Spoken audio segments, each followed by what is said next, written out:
Muito bom dia! No programa de hoje nós vamos falar de um tema muito importante, seletividade alimentar.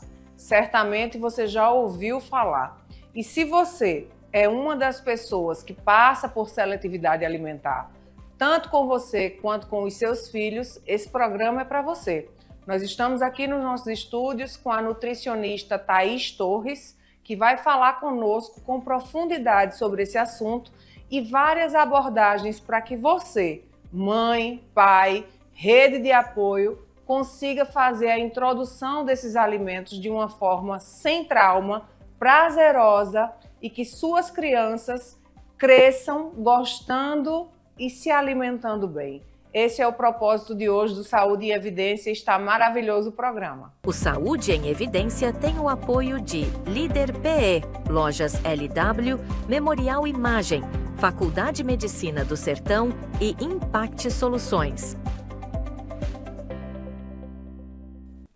Muito bom dia, quero te agradecer por mais um sábado você abrir as portas da sua casa para que o Saúde em Evidência entre. Nós já estamos aqui com a doutora Thaís Torres, nutricionista especialista em seletividade alimentar. Seja muito bem-vinda, Thaís. Para nós é uma honra receber você aqui.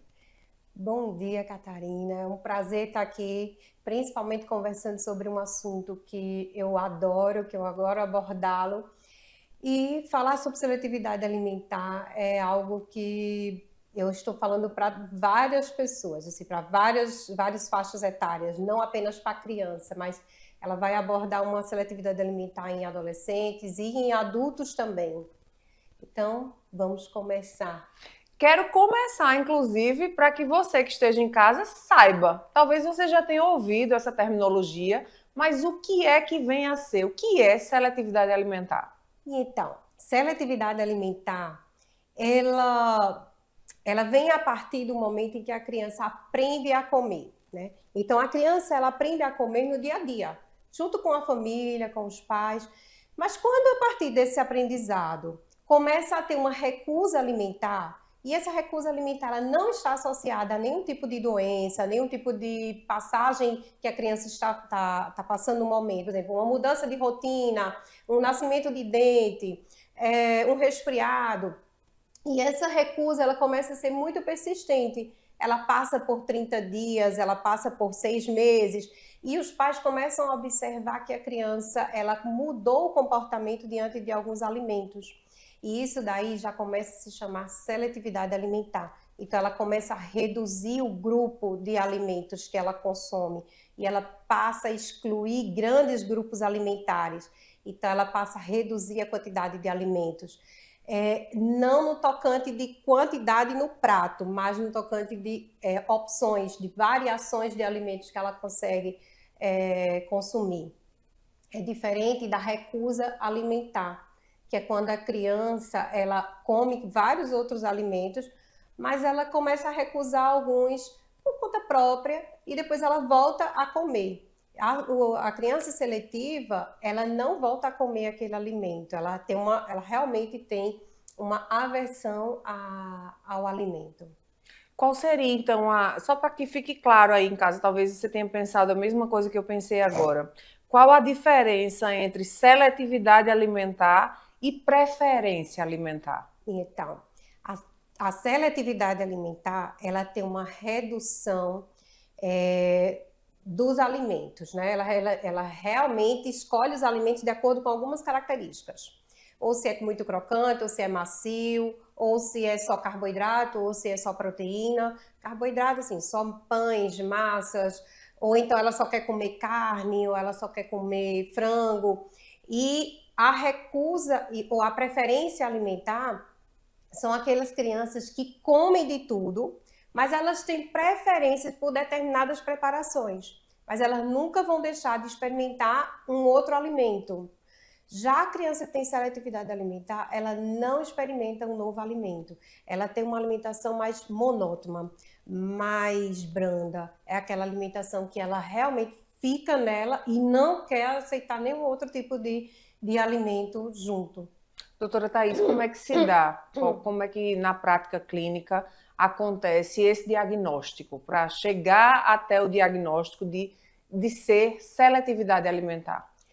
Então, Catarina, não existe assim, não existe um exame que dê esse tipo de diagnóstico, né? O diagnóstico ele é feito a partir do relato da família. Então, a família traz o seu anseio, traz as suas angústias, que é justamente quando eles começam a perceber que a criança não está desenvolvendo tão bem para a idade, por exemplo, em crescimento, ele não consegue desenvolver da mesma forma que as outras crianças, ele começa a ficar irritado, ele tem fuga dentro das refeições, ele chora, ele tem agitação, ele tem perca de fome, ele começa a apresentar ânsia e até mesmo tem crianças que vomitam ao ver os alimentos. Então, esses sinais, eles já são característicos de seletividade alimentar e é aí que a gente fecha um diagnóstico, né? É quando a criança realmente, ela traz essas características, esses sinais e sintomas, e os sintomas são a partir das consequências de ser seletivo, né? É uma criança que começa a ter constipação, uma criança que começa a não crescer tão bem, a não ganhar peso da mesma forma que outras crianças, da mesma idade ou da mesma estatura. Os pais custam a despertar para procurar um profissional ou pensa ainda que é besteira, que é birra, que é um mau comportamento, que é vontade da criança? Isso, então o que acontece é que hoje em dia os pais, eu digo assim, no geral, a gente que é mãe, que é pai, a gente está dentro de uma correria, dentro de uma vida social extremamente contada no tempo, que às vezes a gente perde de observar alguns sinais nas crianças. E as crianças, elas começam a dar esses sinais justamente nas refeições familiares. E como hoje está sendo mais difícil a presença dos pais na alimentação da criança, o que é que está acontecendo? Os pais estão demorando para observar esses sintomas, né? E aí, às vezes, é quando a funcionária que ficou com o filho, ou a professora, ela vem relatar, mas quando ela já vem relatar, isso aí já está muito grande, já está muito mais grave do que qualquer outra coisa. E aí acaba que dentro das reuniões familiares, ou quando o pai sai, ou a mãe sai para ir para um restaurante, eles acabam alimentando a criança antes de sair, que é justamente para não passar pelo estresse daquela criança que não come isso, não come aquilo. E aí, para evitar qualquer outro contratempo, os pais também acabam trazendo outros artifícios para ele, né? Então, o uso de eletrônicos, o uso de distratores, que vão fazer com que a criança não desperte tanto para o ato de comer. E aí os pais se perdem nisso daí. Quando eles vêm chamar a atenção, aí a gente já entra realmente com várias sessões para reverter esse quadro. Doutora, existe seletividade alimentar com relação, por exemplo, à textura, à cor? Isso, tem também com relação à cor? Isso mesmo. Então, tem crianças que são seletivas. Como eu te falei, a seletividade ela vem a partir das características dos alimentos, né? Então, tem crianças que elas não querem comer alimentos que são muito crocantes, e tem crianças que só querem comer alimentos que são muito macios, e como tem crianças também que só querem comer alimentos que são extremamente brancos, ou são amarelos, ou são verdes. Então, lembra quando a gente é criança que diz assim, eu não quero coentro. Por que você não quer o coentro? Porque ele é verde. Então, a primeira versão que a criança cria é do verde. Então, ele associa que verde é um alimento ruim, então tudo que é verde ele tira do prato. Então, as crianças que fazem esse tipo de associação são crianças que são mais difíceis de ser trabalhadas, né? De ter uma aproximação com os alimentos. Mas que com a terapia, com o uso de várias estratégias, a gente consegue aproximar essa criança desses alimentos e aí reinseri-los dentro da dieta da criança, né? A seletividade alimentar, ela vem muito a partir dos 2 anos de idade. Aí muitas famílias chegam lá no consultório dizendo assim, até o ano passado essa criança comia de tudo. Completou 2 anos, 2 anos e meio, ele não come mais nada. Passou a não comer mais nada. E aí eu já comecei a ficar desesperada. E é normal isso, né? existe esse processo de poda neural na criança, onde ela realmente vai excluindo dos seus hábitos alimentares aquilo que ela não tinha tanta preferência. E aí é onde a gente entra, né? Os pais entram, né? Na mudança de rotina, na mudança de apresentação desses alimentos. Existe também, dentro desse espectro da seletividade alimentar, crianças que não querem fazer as refeições junto com a família? Enfim, é assim. Existe a família que não tem muito hábito de trazer essas refeições junto em família com a criança. A criança que não quer fazer a refeição junto com a família é uma criança que já passou por um processo de algum trauma ou alguma associação ruim dentro da refeição, tá? Então, as crianças que elas preferem não comer junto com a família são aquelas crianças que foram forçadas a comer, são crianças que não são respeitadas o limite de saciedade. Então, sabe quando os pais, ou às vezes de uma forma de querer realmente fazer com que a criança coma, elas ficam assim, coma mais uma colher. E a criança diz, mas eu já tô cheia. Diz, mas só esse pouquinho, só mais um pouquinho. Olha, se você raspar o prato, eu te dou uma sobremesa. Você vai comer aquele chocolate. Então, isso daí, ele acaba intensificando a seletividade alimentar. Em vez de ajudar a criança a sair, vocês acabam intensificando e a criança vai ficando cada vez mais dentro da seletividade alimentar. Uma ponte disso é o seguinte, quando você chega na fase adulta, aí diz assim, poxa, eu não aguento ver determinado alimento. Vou te dar um exemplo, feijão, né, que é o mais comum. Então a gente quer porque quer que nosso filho coma feijão. E o filho, para comer o feijão, a gente diz, tem que comer, é obrigado a comer. Então bota no prato e come mais um pouquinho, come só essa colher. Quando a criança sai desse meio familiar, que é o convívio familiar, e ele cresce, ele vira um adulto, ele chega no consultório e diz assim, olha, bota qualquer coisa menos feijão. Mas por que você não quer comer feijão? Ah, porque quando eu era criança, minha mãe fazia eu raspar o prato do feijão. Então entendam que o que vocês fazem hoje com as crianças, achando que é o bom, lá na frente isso traz uma consequência muito grande. Então elas guardam isso para sempre, né? Então o adulto é quem vai sofrer a consequência daquilo que começou ainda na infância. Vai repercutir muito Vai negativamente. repercutir negativamente. Doutora, existe uma causa para a seletividade alimentar? O que é que causa a seletividade alimentar? Catarina, não existe uma causa específica, né, para a seletividade alimentar, mas existe algumas situações que podem favorecer ou então desencadear a seletividade alimentar.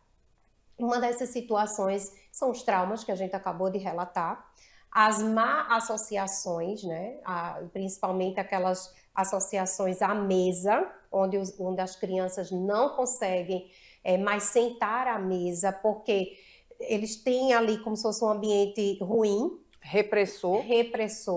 Então, às vezes, quando está na mesa, existe uma briga, uma discussão, sempre existe algo ruim. Então, a criança, ela traz isso daí, ela não quer mais sentar à mesa. Um trauma, às vezes a criança se engaja com um determinado alimento, e aí ela recusa querer comer mais alimentos sólidos. Um trauma de forçar a criança a comer. Então, esses tipos de situações, elas favorecem a seletividade alimentar. Um outro comum é o hábito familiar, né, que a gente já relatou também a importância de sentar à mesa e comer com a família, e às vezes o que a família coloca na mesa. Então, se todos os dias eu tenho na minha mesa alimentos que não favorecem a uma boa nutrição do meu filho, então ele também vai para esse caminho. Se no meu prato eu coloco alimentos que não me favorecem, e no prato do meu filho eu quero forçar ele a comer aquilo que eu acho que é bom para ele, então ele vai se espelhar em você, né? Então ele diz, e por que você está comendo determinado alimento e eu não posso comer? Então o espelhamento, ele se dá aí também, é por onde anda a seletividade alimentar. E outro ponto principal é o autismo, né? O autismo, ele traz uma gama muito grande para desencadear a seletividade alimentar, principalmente por conta do sistema sensorial e comportamental da criança, né? Porque o comer é extremamente sensorial. E isso daí é desafiador para as crianças autistas. A gente vai precisar chamar um breve intervalinho, daqui a pouco a gente está de volta. Aqui na Impact, nós entendemos que cada negócio é único. É por isso que oferecemos uma variedade de serviços personalizados para atender às suas necessidades específicas.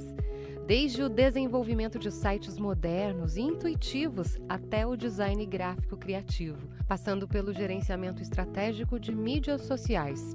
Também contamos com uma consultoria dedicada a fornecer soluções estratégicas em finanças, gestão de dados e logística para empresas de todos os portes. Estamos aqui para ajudar sua empresa a se destacar no mercado. Com a Impact, você terá acesso a uma equipe dedicada e experiente, pronta para impulsionar o seu sucesso.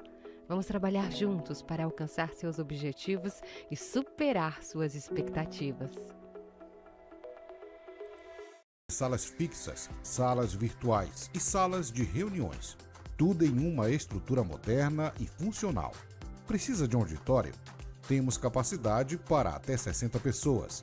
Perfeito para eventos corporativos. E ainda uma área de lazer para o seu bem-estar. Nas eleições de 2024, conte com nossa assessoria completa, prestação de contas, cadastro de candidatos e muito mais. Líder PE. Modernidade e eficiência para o seu sucesso. O Saúde em Evidência tem o apoio de Líder PE, Lojas LW, Memorial Imagem, Faculdade de Medicina do Sertão e Impact Soluções. Estamos de volta para mais um bloco do programa Saúde em Evidência. Doutora, existe uma correlação entre o autismo e a seletividade alimentar. A gente já viu no outro bloco. Todo autista tem seletividade alimentar? E então, toda criança, todo adolescente que tem um transtorno do espectro do autismo, ele tem uma grande tendência a desenvolver a seletividade alimentar, principalmente por conta do sistema sensorial e comportamental da criança. Porém, nem toda criança que é seletiva, que tem seletividade alimentar, é autista. Porque, Catarina, chega muito lá no consultório, as mães assim, minha filha, ela recusa completamente os alimentos, ela não gosta de comer, ela só come alimentos da cores amarelas. Ela é autista? Nem sempre a criança que tem seletividade alimentar é autista. Mas o autismo, por si só, ele tem dentro dele uma desordem sensorial. Então, ele não consegue ter a mesma percepção de tato, de visão, de olfato, do que aquelas crianças que são típicas, né? E aí acaba trazendo para a criança uma disfunção completa sensorial, uma disfunção sensorial completa da criança. Dessa forma, elas acabam causando ou uma hiperreatividade ou uma hiporreatividade. Uma hiperreatividade é uma reação alta diante dos alimentos. E uma hiporreatividade é uma reação reduzida, é uma sensibilidade reduzida. Vou dar um exemplo disso dentro dos alimentos, né? Dentro da refeição. Uma criança autista com hiperreatividade, elas têm uma grande dificuldade de aderir a alimentos com texturas crocantes. Por quê? Você já comeu, quando você come, Catarina, deixa eu ver, uma batata que é crocante, que ela faz um barulhinho dentro do seu, isso, croque-croque, dentro do seu ouvido.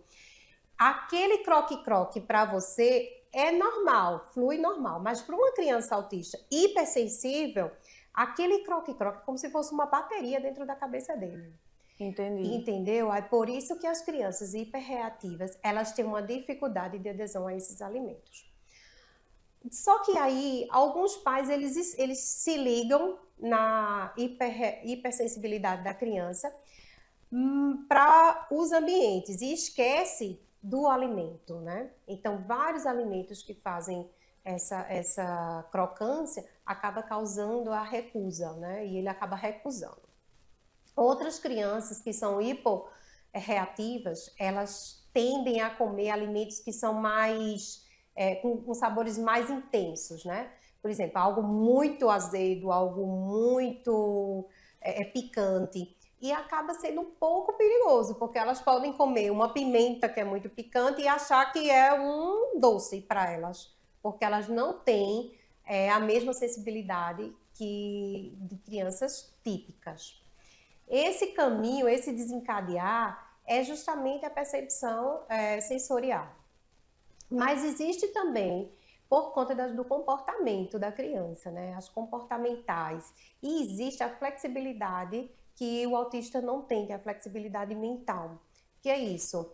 A criança autista, ela não consegue comer alimentos diferentes daquilo que ela está habituada a comer, tá? Vou dar um exemplo. Algumas crianças, elas tendem a se alimentar apenas de alimentos industrializados. Esses alimentos industrializados, para eles é mais confortável, porque eles precisam de uma previsibilidade do que vai comer. Se eu oferecer uma banana para essa criança, dependendo do estágio de maturação da banana, ela não vai aceitar. Ou ela aceita a banana se ela estiver completamente amarela, mas se ela tiver com pontinhas pretas, ela não vai querer. Se ela tiver um pouquinho descascada, ela não vai querer. Então, a variação que existe dentro do alimento in natura, a criança que está dentro do espectro autista, ela tende a ter uma recusa por conta da insegurança que ela tem diante da maturação daquelas frutas, daqueles alimentos, da mudança de preparação daqueles alimentos.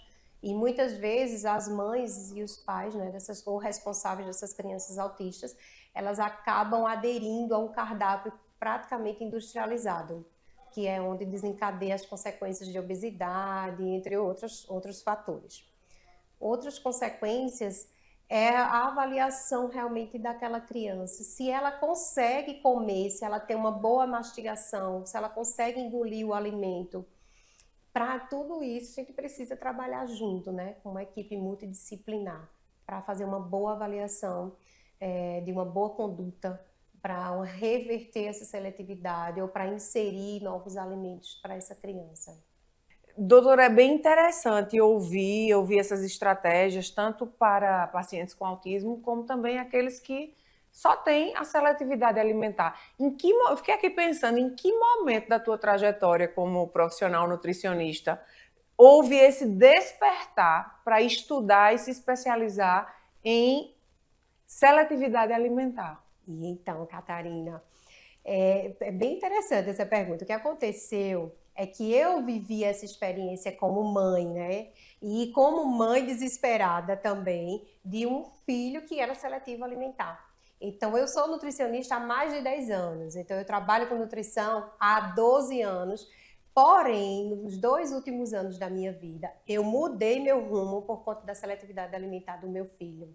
Então, ele chegou a um ponto de comer apenas arroz. E daí foi quando eu fui a fundo, a estudar, a fazer vários cursos. Aproveitei um processo de licença maternidade para poder me aprofundar nesse meio, nesse caminho, né? E hoje eu estou aqui justamente para trilhar esse novo caminho com outras crianças, para ajudar outras crianças, que eu não tinha nem essa intenção de trabalhar com isso. A minha intenção era ajudar meu filho. Porém, eu estou dentro desse padrão agora, justamente para ajudar, porque eu vi que dá certo. E dando certo, a gente sabe que você certamente aí tem ajudado muitas famílias, né? É um tema que a gente sabe que está bastante em evidência e por isso que está aqui no Saúde em Evidência. A gente vai continuar esse assunto daqui a pouquinho, depois de um breve intervalo. O Memorial Imagem está dentro do Hospital Memorial Arco Verde, o que lhe proporciona a segurança de um ambiente hospitalar, além de contar com vários serviços num só lugar: tomografia computadorizada, mamografia, ultrassonografia e raio-x. Os equipamentos possuem uma alta resolução E agora também com um novo tomógrafo de última geração e potência elevada. Tudo isso funciona 24 horas por dia, alinhado a uma equipe especializada, que oferece agilidade e confiança na execução dos resultados. O atendimento humanizado é um dos princípios norteadores para transmitir todo o respeito a quem mais importa. Você, paciente. Memorial Imagem. Qualidade que faz diferença na sua saúde. Conheça as lojas LW, a história de sucesso de Arco Verde que começou há 38 anos. Desde o primeiro móvel vendido, a visão era clara: oferecer qualidade e inovação para todos os lares. Hoje somos líderes em móveis e eletros, com design e tecnologia que transformam casas em lares. Na moda, vestimos suas emoções com estilo e no esporte, equipamos suas aventuras com paixão. E na LW Sapatos, garantimos durabilidade e elegância em cada passo. Lojas LW, tudo para você. O Saúde em Evidência tem o apoio de Líder PE, Lojas LW, Memorial Imagem, Faculdade de Medicina do Sertão e Impact Soluções. Estamos de volta para mais um bloco do programa Saúde em Evidência. Andei dando uma olhada no seu Instagram e vi algo que me chamou muita atenção, porque eu nunca tinha ouvido falar. Na terapia alimentar. Gostei dessa terminologia. Vamos explicar para quem está em casa e para mim também o que é essa terapia alimentar. E então, Catarina, a terapia alimentar, ela vem justamente para trazer a criança mais próxima dos alimentos. A terapia alimentar, diferente do que todo mundo pensa, a gente não vai fazer a criança comer. A gente vai fazer com que a criança se aproxime do alimento até que ela se sinta segura a experimentá-lo, né? E a terapia, ela aborda várias questões, né? Então, ela vai abordar todo o meio da criança. Então, a gente vai começar a criar uma atmosfera de desejo. Eu gosto muito de usar essa terminologia, atmosfera de desejo, porque a criança, para ser atraída para aquele local, principalmente para a mesa, ela tem que ter algo ali que atraia, né? E o que atrai a criança? Ou é um brinquedo, ou é uma fantasia, ou uma música. Então, sempre eu faço uma atmosfera de desejo para a criança, para que ela se sinta atraída. E a terapia alimentar, ela não está apenas na fase infantil. Eu posso trabalhar, Catarina, com adultos também na terapia alimentar.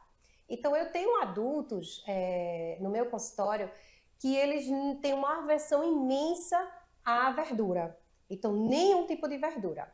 E principalmente um adulto que precisava de um emagrecimento e de uma dieta que realmente favorecesse a ele, com um aporte de nutrientes, de vitaminas e tudo. Mas ela tinha uma grande vontade de comer verdura. Porém, ela não sabia por onde começar. E aí foi quando eu sugeri a ela, eu digo, vamos fazer uma terapia alimentar. Mas isso é só de criança. Eu digo, não, não é só de criança.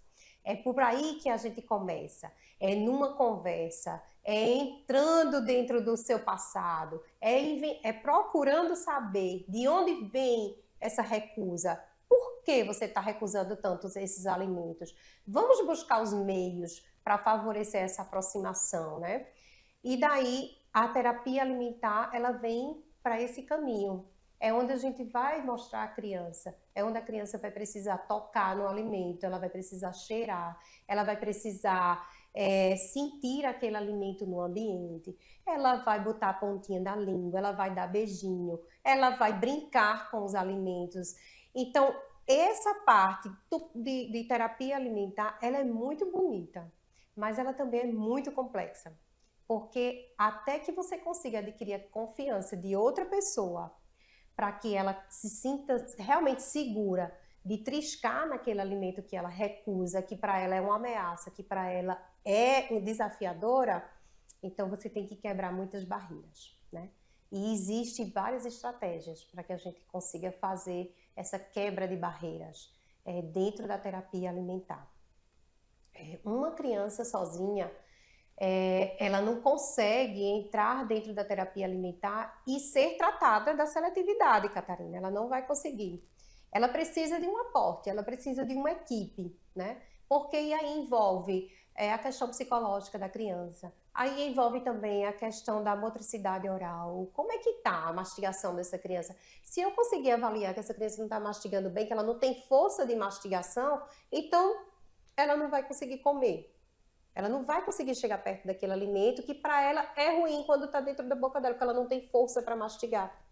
E aí a gente encaminha, faz encaminhamento, e uma equipe multidisciplinar, com psicólogo, terapeuta ocupacional, fonoaudiólogos, a gente trabalhando em conjunto, a gente consegue fazer com que a criança ela realmente saia dentro desse ciclo de recusa, de seletividade, né?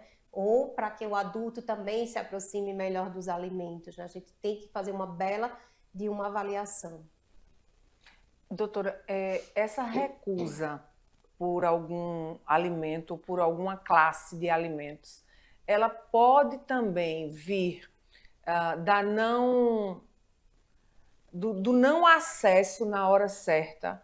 A criança nunca teve acesso àquela alimentação, porque a gente falou que às vezes a criança é traumatizada porque não gostava e foi forçada a comer. Mas existe também a recusa porque não conheceu aquele alimento numa fase em que estava descobrindo os sabores? Existe. E muito. O que mais existe são crianças realmente que não foram apresentadas a determinados alimentos. E aí é onde você vai entender melhor. O que é que acontece?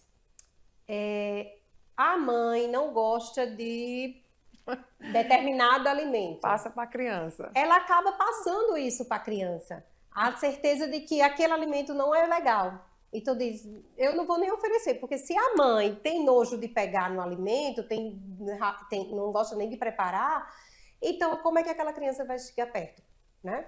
E muitas vezes é por mero descuido mesmo, é como eu te falei, a gente está dentro de uma correria tão grande que às vezes a gente não tem essa preocupação de trazer esses novos alimentos que para a gente, mãe, pai, adulto, é comum, mas para a criança é novidade, né? Então a gente não consegue trazer isso. Ou muitas vezes as mães, elas querem facilitar a alimentação da criança e não respeitar o desenvolvimento dela. Como é isso? Tem criança que nunca comeu a fruta in natura. Ela só come a fruta se tiver em forma de suco ou em forma de vitamina. Quando eu chego a fazer uma atividade com a criança, que é uma atividade sensorial, que é quando a criança pega no alimento e ela tenta me identificar qual é aquele alimento, ela vedada mesmo, com os olhinhos vedados, ela vai apalpando, ela vai sentindo o cheiro, ela vai me dizer que alimento é aquele. Muitas crianças não conseguem identificar certos alimentos porque elas não tiveram o contato, né? Elas não tiveram a aproximação com aquele alimento. E uma coisa muito importante é quando a gente consegue inserir a criança dentro da cozinha. Essa inserção da criança na cozinha é imprescindível para quebras de barreira. Então, todos os pacientes que entram no meu consultório, com seletividade ou sem seletividade, eu sempre digo, um dos objetivos, uma das tarefas de casa é cozinhar junto, né? Então sempre vai uma receita para que essas crianças cozinhem junto com a família. Esse momento é um momento muito importante de interação, né? Só que também está muito difícil hoje porque as mães, elas já não têm tempo de cozinhar. Aí diz, eu não tenho tempo para fazer isso não. Não inventa essas coisas complicadas que eu não vou fazer. Esse fato de falar, até mesmo em frente à criança, já causa nele uma recusa. Diz assim, eu não vou pedir isso à minha mãe não, porque minha mãe já está achando ruim. Isso tudo tem que ter muito cuidado, é a cautela na hora do falar, é a cautela na hora de agir. E trazer realmente esse tempo de dedicação às crianças, tempo com eles na cozinha, uma preparação mais fácil, uma coisa mais prática, o pegar na comida, o levar para a feira. Tudo isso faz parte do contato da criança com os alimentos. E assim existem várias quebras de barreira. E é tão gostoso nesse momento na cozinha com os pais. Eu tenho tantas memórias afetivas cozinhando com a minha mãe, sobretudo com a minha avó. Tem tantos laços, tantas memórias, até o cheiro nos reporta a uma infância. A uma infância. Eu sempre digo, Catarina, é o seguinte, a gente sempre está pisando no chão da infância. A gente sempre está pisando no chão da infância. Então, quando um adolescente chega para mim, eu sempre faço uma dinâmica com ele, que é o seguinte, a gente apaga as luzes, deixa uma luz meio branda, e aí eu peço para ele fechar os olhos e eu vou pedindo para ele me relatar um momento muito prazeroso que ele teve com a família, né? E 89% dos relatos que eles fazem com família é relacionado à refeição. Principalmente a grandes ceias, né? Que às vezes é na casa da avó, às vezes é na casa de um parente, ou é em momentos comemoráveis como o Natal. E aí eles trazem isso na memória das crianças, eles guardam isso, né? E coisas simples, né? Dizer assim, outro dia eu fiz pão de queijo com minha mãe e eu fiquei muito feliz por fazer pão de queijo com minha mãe. Isso daí é algo importante, é um gancho que a gente pega e traz para aquela mãe. Depois eu me sento com a mãe e digo assim, eu acho que se você trouxer mais momentos como esse, a criança vai começar a se sentir mais segura, mais acolhida, e assim ela vai conseguir se aproximar melhor de determinados alimentos. E aí o gancho principal é utilizar os alimentos de preferência, né? Então tem aqueles alimentos de conforto e tem aqueles alimentos de recusa. Se a mãe quer trabalhar comigo em grupo alimentar, por exemplo, ela diz assim, Thaís, meu filho está recusando comer o grupo alimentar dos carboidratos. Aí eu digo, vamos começar vamos supor, vou dar um exemplo bem sutil, vamos começar pelo pão. E aí eu começo a trazer grandes preparações com os pais, com as mães, eu começo a trazer ele para dentro, a família para dentro dessa responsabilidade e não terceirizarem isso, né? Que é o mais tradicional, é a gente terceirizar. E aí eu já começo a trazer a família para desencadear, para quebrar essa barreira da criança, do adolescente com determinados grupos alimentares. Nós vamos para um breve intervalo, daqui a pouquinho a gente está de volta. Bem-vindo à Líder PE em Arco Verde, o seu espaço de negócios completo. Aqui você encontra locação de salas fixas, salas virtuais e salas de reuniões. Tudo em uma estrutura moderna e funcional. Precisa de um auditório? Temos capacidade para até 60 pessoas, perfeito para eventos corporativos. E ainda uma área de lazer para o seu bem-estar. Nas eleições de 2024, conte com nossa assessoria completa, prestação de contas, cadastro de candidatos e muito mais. Líder PE, modernidade e eficiência para o seu sucesso. Conheça as lojas LW, a história de sucesso de Arco Verde que começou há 38 anos. Desde o primeiro móvel vendido, a visão era clara: oferecer qualidade e inovação para todos os lares. Hoje somos líderes em móveis e eletros, com design e tecnologia que transformam casas em lares.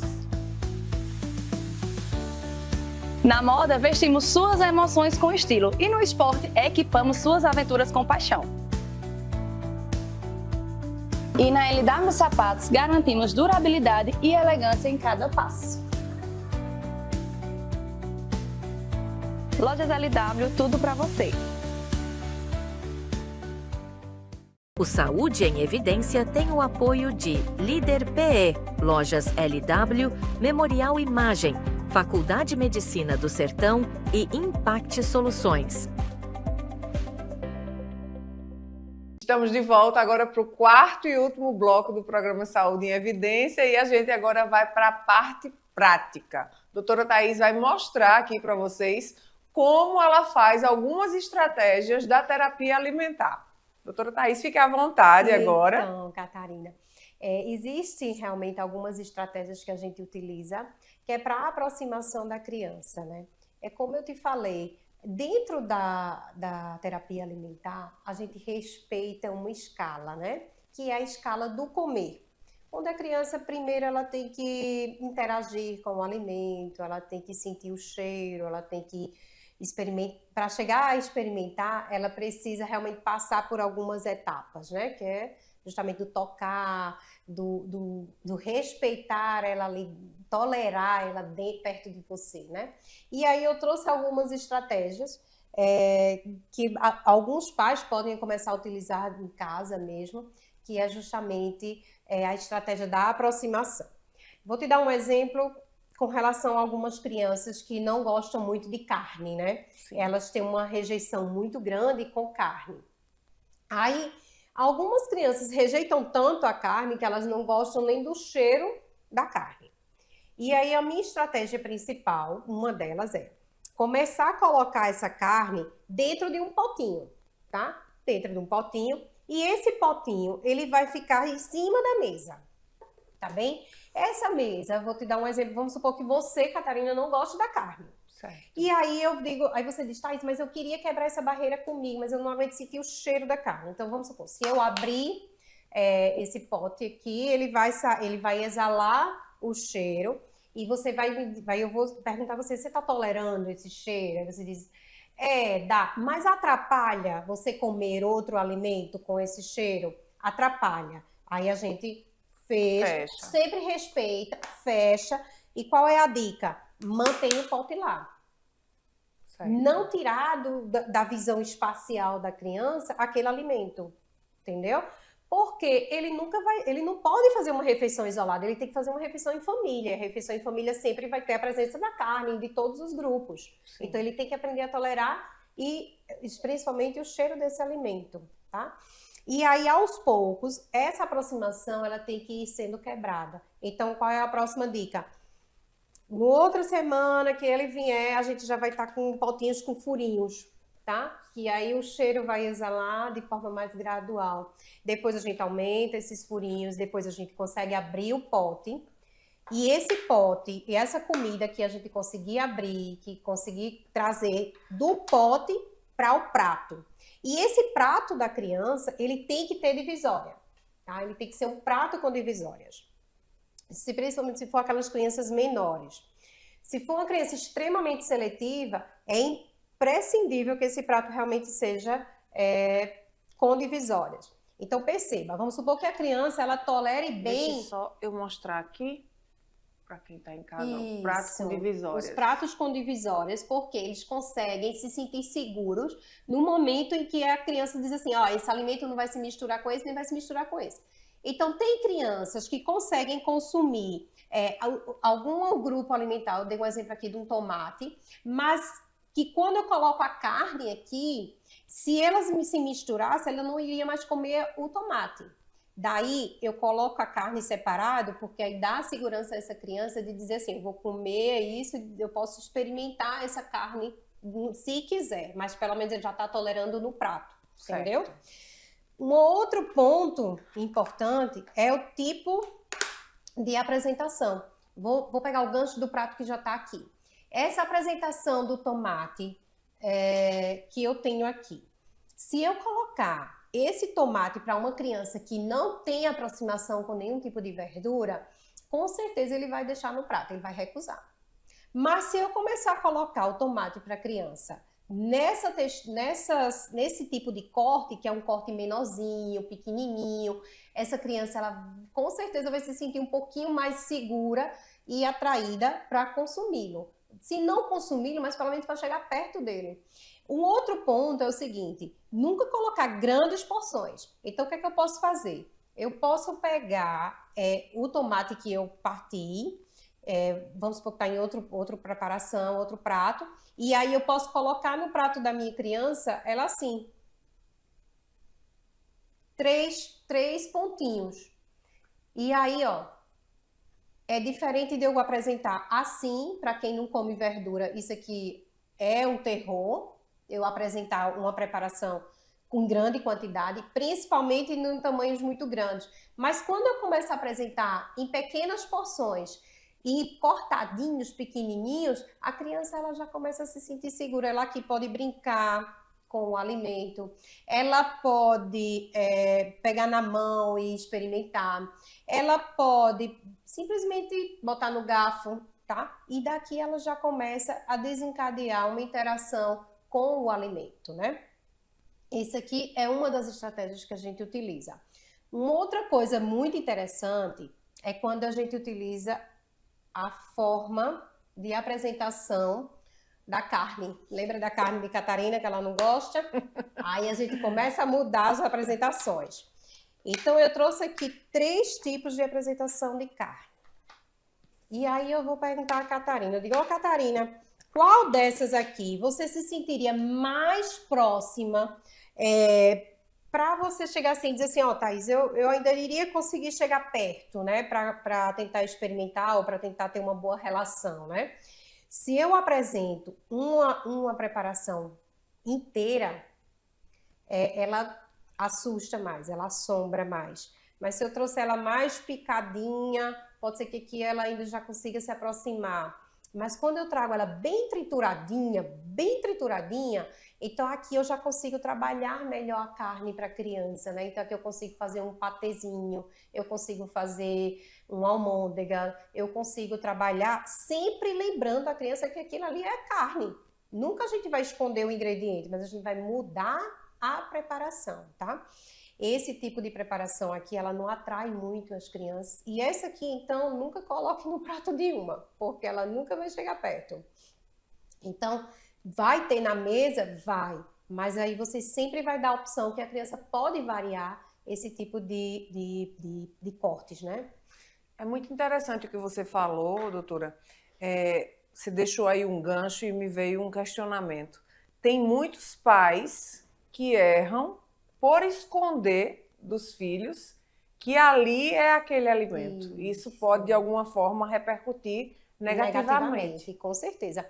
Então, tem pais, você não vai nem acreditar quando eu disser que é o seguinte, tem pais que se sentem tão desesperados que eles liquidificam toda a comida, junta tudo, liquidifica e coloca numa seringa. Tá? Então, eu tenho pacientes que são assim, e nem são de crianças atípicas, são de crianças típicas mesmo.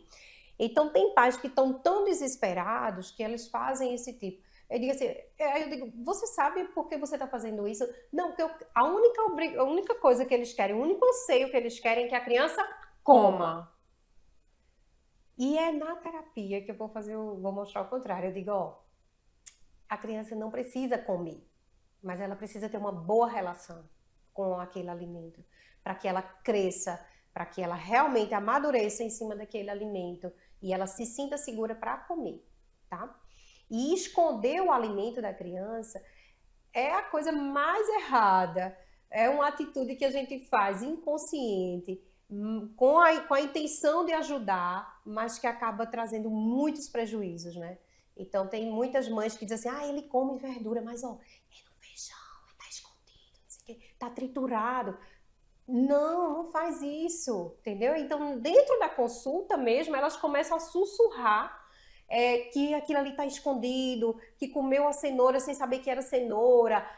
Aí eu digo, não, vamos mudar. Não vamos evoluir, a gente vai evoluir aí, tá? Então a gente vai ficar no mesmo ponto. A gente não vai evoluir na terapia. Eu quero que a criança saiba que ela tá comendo cenoura. Mesmo que a cenoura esteja trituradinha, pequenininha, cortadinha, raladinha, misturada com arroz, misturada com feijão, mas que a criança saiba que ali dentro tem cenoura, entendeu? Eu estou falando de pequenos detalhes, mas que fazem uma grande diferença naquilo que a gente quer, que a gente tanto almeja, né? Um outro ponto é quando a criança tem que se sentir realmente motivada, né? Então ela tem que estar dentro de uma atmosfera que chama-se atmosfera de desejo. E aí eu trouxe só um dos muitas formas que eu trago, né, que é a atmosfera de desejo. O que é que a criança gosta de fazer? De brincar. Então eu uso muito esse dado, que é um dadinho que eu mesmo desenvolvi, que é o dadinho da mordida.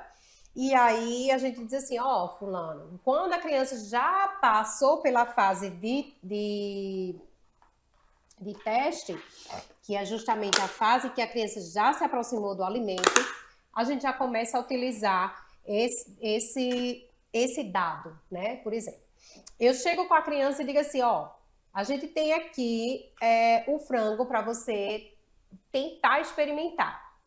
Você tem certeza que você quer experimentar? Quero. Então, vamos tentar fazer alguma brincadeira para envolver essa criança dentro desse frango, né? Então, a gente usa o dado e aí dentro do dado ele demonstra o tipo de mordida que ele vai me dar. que ele vai dar no frango, né? Então ele diz assim, a mordida de cachorro, você consegue dar uma mordida de cachorro nesse frango? Ah, então vamos imitar o cachorro, aí imita o cachorro e faz todo aquele away. Então esse dado é uma das estratégias, é um dos materiais, um dos recursos que a gente utiliza dentro da consulta, e eu passo esse arquivo para o pai e a mãe fazer isso em casa também. Então, tudo que é desenvolvido dentro do consultório, eles levam para casa para poder também fazer esse caminho em casa, né? E todo momento que a gente trabalha, sempre tem que estar em conjunto com a família. Eu sempre peço, alguém da família tem que estar. Se não tiver, mande um responsável, mande a babá, mande alguém que seja responsável pela alimentação dessa criança, para que ela também esteja inserida dentro do processo, né? Então é isso, o uso dessas estratégias, né? Fantástico, eu gostei muito, e certamente você que está em casa foi muito ajudado, né, com essas estratégias. Tem muitos recursos para que você, mãe, pai, rede de apoio, a babá, esteja aí ofertando essa alimentação, esses grupos de alimentos, para que de verdade a criança coma e não tenha nenhum prejuízo com relação a crescimento, desenvolvimento, a própria saúde, né? Para que ninguém fique prejudicado por causa de alimentos. Você estava falando e eu lembrei que tem uma prima minha que ela não come frango, comia, pequena, e é da capital, e veio para o interior. Eu sempre fui de Arco Verde, os meus avós aqui de Arco Verde, e uma das vindas dela para Arco Verde, ela viu pela primeira vez uma galinha viva. E a partir da galinha viva, nunca mais galinha na vida dela. Então, eu acredito, e é a minha pergunta para você, a apresentação, tanto do reino animal, né, da vaca, e dizer, ó, esse bife que a gente está comendo aqui é da vaca, quanto também da horta, faz diferença, doutora? Total diferença. Então, essa também é um leque, né, de estratégias que a gente utiliza. E sempre a verdade, né? A gente sempre tem que mostrar a verdade à criança. Então, a criança, a gente tem que entender que a criança ela também tem que ser respeitada dentro dos seus sentimentos e dentro dos seus conhecimentos. A criança é muito inteligente. A criança, às vezes, ela supera a nossa inteligência. É verdade. Só que a gente acaba, assim, diminuindo, né? A gente acaba diminuindo eles por achar que eles são crianças e eles não sabem mais do que a gente. Só que eles têm uma desenvoltura neural muito maior. Então, eles estão numa fase de 0 a 9 anos de um aprendizado imenso. E é aí que a gente tem que apresentar a verdade. E quanto mais verdades tiver, melhor aceitação. Então, é mostrar essa cadeia alimentar que existe dentro do nosso mundo, né? Que existe pra gente. Então, existe assim, de onde vem o ovo? Aí a gente vai mostrar que tem uma galinha. O ovo vem da galinha, tá? E essa carne, de onde vem? Vem da galinha. É preciso realmente falar e mostrar esse tipo de origens para que a criança também se sinta segura e se sinta confortável em se alimentar, né? É necessário isso. Então, teve uma criança, acho que você falou uma coisa bem interessante, mas teve uma criança que disse assim, eu não sei por que a gente tem que comer. E aí eu fui tão lá atrás, que eu fui lá no reino dos dinossauros para poder trazer para ele a ideia de por que a gente teria que comer, né? E para essa criança poder se sentir, entender e se sentir segura em comer, ela precisava entender todo o processo de onde vinha, né? Então eu fui lá nos dinossauros, eu fui lá na pré-história, fui contando tudo o que acontecia, fui mostrando a ele o que tinha, para ele realmente poder aceitar esses alimentos, né? Uma outra coisa interessante é você sempre falar das propriedades dos alimentos. Então, o que é isso? O que é aveia? O que é isso? O que é aquilo? Então, traz aquela propriedade de acordo com o que a criança entende. Ela entende... Hoje eu atendi um paciente que entendeu que a aveia funcionava como um imã. Entendeu? Então, ele disse assim, a aveia é como um imã? Eu disse, é como um imã. A aveia entra no nosso organismo e ela sai grudando em algumas outras coisas que não são favoráveis para o nosso corpo e elas são eliminadas pelo cocô. E isso daí elas começam a entender da forma delas, mas de uma forma, de uma conduta melhor, e elas conseguem se sentir interessadas em comer aquele alimento, sabe? Então, hoje, essa criança experimentou a aveia pela primeira vez, e ela precisava dessa interação com a aveia, né? Então, isso daí, Catarina, não é do dia para a noite, não é em um mês que a gente vai conseguir. Esse trabalho é um trabalho longo. Então, para a criança sair daquela preparação do frango inteiro para um frango partidinho, para um frango miudinho, ela precisa passar por várias semanas, sabe? Para ela poder se aproximar e se sentir segura e se alimentar. E isso vai depender de cada criança, de cada organismo, de cada cabeça, de cada processo que elas passaram, né? Até chegar lá no consultório, por onde é que elas passaram, o que é que elas vivenciaram. E para eu poder entender e adquirir a confiança daquela criança, para ele acreditar em mim, aí é rojão. Leva tempo. Eu quero agradecer a você que mais uma vez abriu as portas da sua casa para que a gente entre e agradecer a valiosíssima entrevista que a gente teve hoje. Tenho certeza que a gente ajudou muitas famílias e eu quero agora aproveitar que você deixe aqui as suas redes sociais, porque você que está em casa, claro, vai começar a seguir a doutora no Instagram para já pegar dicas. O Instagram dela é bem interativo, tem muitas dicas para vocês e certamente lá no Instagram também tem o contato e se não tiver, já pode dizer também o WhatsApp onde as pessoas te encontram. Isso, então, eu que agradeço, né? Eu fico muito lisonjeada em estar aqui, eu gosto muito de falar sobre isso e principalmente de trabalhar com isso depois da minha experiência, né, como mãe. E aí eu tenho o meu Instagram, que é o @ThaisTargino. Ele traz informações realmente que abordam todas essas questões. E lá dentro a gente tem informações de atendimentos, né? Então eu faço um atendimento tanto em Arco Verde como na região, né? Em Buíque, Sertânia, também trabalho para o lado da Paraíba, lá em Monteiro. Então a gente traz isso e eu espero poder ajudar cada vez mais essas famílias que se sentem acuadas e muitas vezes angustiadas quando uma criança seletiva. Então pronto, ela já passou aí, você já não vai perder, já não vai se perder de doutora Thaís, já começa a seguir ela, já entra em contato, marca uma consulta para resolver aí todas essas questões de seletividade alimentar que porventura você ou alguém que você ama passa. Eu e nosso encontro marcado é no próximo sábado, pontualmente às 10 horas. Eu aguardo você. Até lá!